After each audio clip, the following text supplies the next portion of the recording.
अनाथालय के पुराने रिकॉर्ड में मिली एक चिट्ठी ने उसकी पूरी जिंदगी को झूठ साबित कर दिया। राधा 18 साल की हो चुकी थी। आज अनाथालय में उसका आखिरी दिन था। नियम के मुताबिक अब उसे बाहर की दुनिया में कदम रखना था। सुबह से ही उसके मन में अजीब सी बेचैनी थी, जैसे कुछ पीछे छूटने वाला हो या शायद कुछ मिलने वाला हो। वार्डन ने उसे एक पुराना लिफाफा थमाया। उस पर धूल जमी थी, किनारे पीले पड़ चुके थे। लिखा था राधा के लिए, जब वह 18 साल की हो जाए।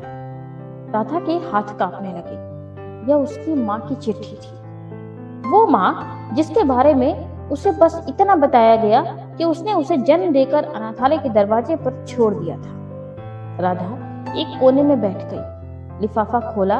अंदर से हल्की सी खुशबू आई, जैसे कोई याद अभी भी जिंदा हो। चिट्ठी में लिखा था, मेरी प्यारी राधा, अगर तू ये पढ़ रही है तो इसका मतलब तू 18 साल की हो गई है। सबसे पहले मुझे माफ कर दे। मैंने तुझे कभी नहीं छोड़ा था।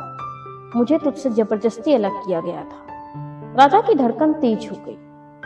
तेरे पापा बहुत बड़े आदमी थे, समाज में इज्जतदार, लेकिन जब उन्हें पता चला कि मैं तुझे जन्म देने वाली हूँ, उन्होंने मुझे घर से निकाल दिया। उन्होंने कहा, ये बच्चा मेरी बदनामी है। मैंने तुझे बचाने की कोशिश की, पर मेरे पास ताकत नहीं थी। उन्होंने अपने लोगों से तुझे मुझसे छीनकर इस अनाथालय में भिजवा दिया। राधा की आंखों से आंसू गिरने लगे। वह हमेशा सोचती थी कि उसकी माँ ने उसे छोड़ दिया, पर सच्चाई तो कुछ और थी। चिट्ठी आगे कहती थी, मैं हर साल तेरे जन्मदिन पर अनाथालय के बाहर खड़ी होकर तुझे देखती थी, दूर से, बिना मिले, क्योंकि अगर तेरे पापा को पता चल जाता ना तो वो तुझे कहीं और भिजवा देते।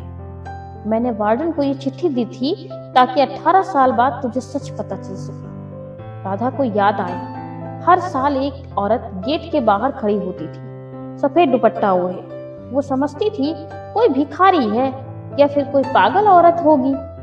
चिट्ठी की आखिरी लाइन पढ़ते ही राधा का दिल जैसे रुक गया।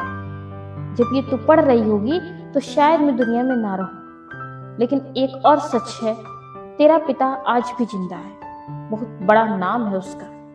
अगर तू चाहे तो उससे सवाल जरूर करना। लिफाफे के अंदर एक फोटो भी थी, एक जवान औरत गोद में एक छोटी राधा लिए, और पीछे खड़ा था एक आदमी जिसका चेहरा आधा कटा हुआ था। राधा वार्डन के पास तुरंत गई। ये औरत कौन थी?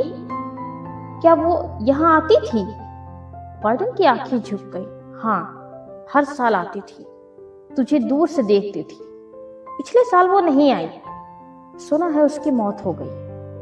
राधा की दुनिया हिल गई। लिफाफे के अंदर एक फोटो भी थी, एक जवान औरत गोद में एक छोटी सी राधा लिए हुए, और पीछे खड़ा था एक आदमी जिसका चेहरा कटा हुआ था। राधा को याद आया, अनाथालय में हर साल एक बड़ा दान देने वाला आदमी आता था, शहर का मशहूर उद्योगपति।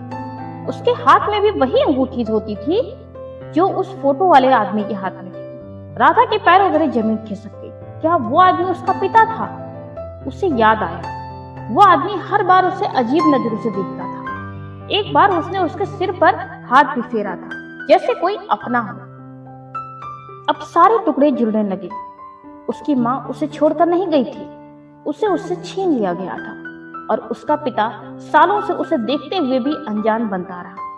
राधा ने अनाथालय के चौखट को आखिरी बार देखा। उसके हाथ में थी चिट्ठी, आंखों में थी आग। अब वो अकेली नहीं थी, उसके पास था सच। अब सवाल ये था कि क्या राधा अपने पिता के सामने जाकर ये सच पूछेगी, या वो भी अपनी माँ की तरह चुप रह जाएगी।